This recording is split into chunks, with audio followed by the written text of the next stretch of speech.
Hello, in this video, we're going to explore how to create a Gantt chart in ClickUp. To get started, navigate to Projects, and then select the three dots. Here, you'll find the option to click on Create New Project.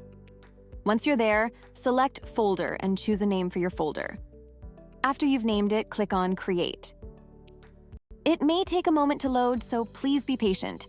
Once it's ready, you'll see an option labeled View. Click on that and then choose Gantt. Here, you'll find the customization chart.